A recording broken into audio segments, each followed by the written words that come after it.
Hello, আসসালামু আলাইকুম। Welcome to তাশফিয়াস ব্লগ। আমরা দুইজন ওই দিন চলে যাচ্ছিলাম নূরজাহান মার্কেটে। সো আমাদের কিছু কেনাকাটা ছিল, দ্যাটস ওয়াই। বাট ভিডিওটা অনেক আগের, আমি ডেট দিয়ে দিয়েছি। অনেক জ্যাম ছিল রাস্তায়। সো আমরা দুজন যাচ্ছিলাম রিক্সা দিয়ে। এই তো ফাইনালি আমরা নূরজাহান মার্কেটে চলে আসছি। প্রায় আমাদের 1 ঘন্টা লাগছে একটু পর্যন্ত আসতে। সো এই তো আমাদের কেনাকাটা শুরু। অ্যাকচুয়ালি নূরজাহান মার্কেট ওয়েস্টার্ন ড্রেসের জন্য আই থিঙ্ক বেস্ট একটা প্লেস। প্রাইস তেমন হাইও না তেমন লো না, বাট বার্গেনিং করে আই থিঙ্ক বেস্ট কালেকশন এখান থেকে কেনা যায়, কজ এগুলোর প্রত্যেকটা ডিজাইন অনেক ইউনিক হয়। সো ও যে কালেকশনটার জন্য আসছিল ওইটা আমরা পাইনি। সো আমরা অনেক খোঁজাখুঁজির পর তারপর দুইজন দুইটা প্যান্ট কিনছি। এখানে প্যান্টের কালেকশনগুলো খুব ভালো আর কাপড়ের কোয়ালিটি তো অনেক ভালো। তো আমি একটা ব্ল্যাক কিনছি আর ও হচ্ছে হোয়াইট কিনতেছিল। তো আমরা এখান থেকে বের হয়ে গিয়েছি, গিয়ে হচ্ছে অলওয়েজ আমার এই দোকানটা খুব ভাল লাগে। তো আমরা বের হয়ে দেখলাম এখানে মারামারি চলতেছে, জানি না কি হয়েছিল। তাও আমার কাজিন একটু ভিডিও করতেছিল। গাউসিয়াই যাব, শপিং করব, আর হচ্ছে এরকম ক্লিপ হেয়ার ব্যান্ড কিনবো না তা তো হতেই পারে না। সো আমরা দুজন এই যে ক্লিপ হেয়ার ব্যান্ড কিনছিলাম। তো হচ্ছে কেনা শেষ, আমরা বাসায় ব্যাক করতেছিলাম। ব্যাক করার টাইমও হচ্ছে প্রচুর জ্যাম ছিল, কিন্তু আমাদের হচ্ছে রাস্তার মাঝখানে সাডেন প্ল্যান হয় যে আমরা সলিমুল্লাহ রোড যাব এবং নওশাদের স্যুপ খাবো। টাউন হলের এদিকটাই জ্যাম ছিল, বাট টাউন হলের পরে বাকি রাস্তায় তেমন একটা জ্যাম ছিল না। সো ফাইনালি চলে এসেছি সলিমুল্লাহ রোড নওশাদের স্যুপের দোকানের সামনে। এসেই হচ্ছে আমরা অর্ডার দিয়ে দিয়েছিলাম। তো আমাদেরকে সবার আগে লুচি দিয়ে দিয়েছিল। তো এখানে আমার কাজিন লুচি এমনি খাচ্ছিল, কজ এখনো বাকি স্যুপ আর হচ্ছে চাপ আমাদের আসে নাই এখনো। তো আবার একটু আমাদের চাপটা ভাজতেছিল যখন, সো ওইটার ক্লিপস নিচ্ছিল। তো আমাদের স্যুপ ছিল, চাপ ছিল আর হচ্ছে লুচি ছিল। এই তো ফাইনালি আমাদের স্যুপও দিয়ে দিয়েছে।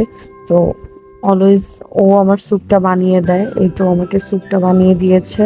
প্রিভিয়াস ভিডিওতে বলেছিলাম না আমার বাহিরের কর্ন স্যুপ একদমই পছন্দ ছিল না, কিন্তু এইটা খাওয়ার পর অনেক ভালো লেগেছে। সো আমাদের যখনই স্যুপের ক্রেভিং স্যুপটা আমরা এখানেই চলে আসতাম। এই তো ফাইনালি আমাদের খাওয়া দাওয়া শেষ, আমরা বের হয়ে গেছি।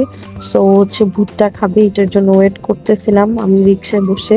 ওই দিন বাসে ব্যাক করতে করতে আমাদের অনেক রাত হয়ে গিয়েছিল। ওর ভুট্টা রেডি হয়ে গিয়েছে, তো আমরা হচ্ছে ভুট্টা নিয়ে বাসায় ব্যাক করেছি।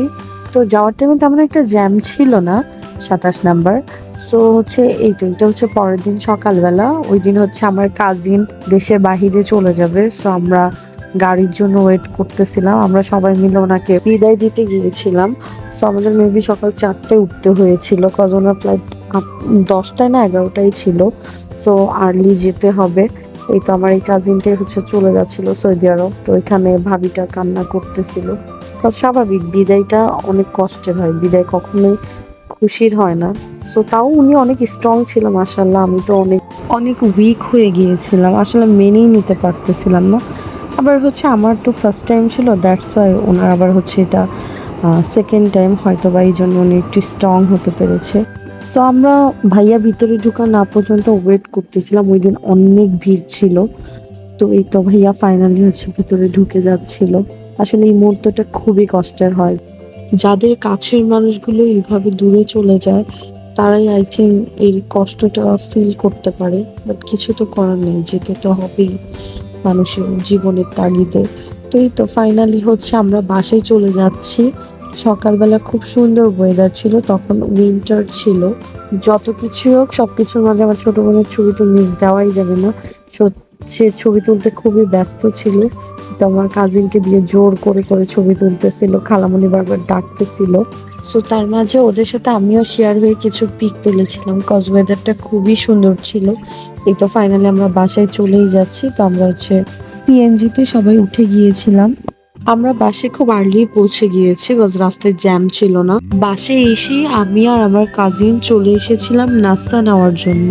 Here are some beautiful picture in airport. Okay, আল্লাহ হাফিজ, থ্যাংকস ফর ওয়াচিং।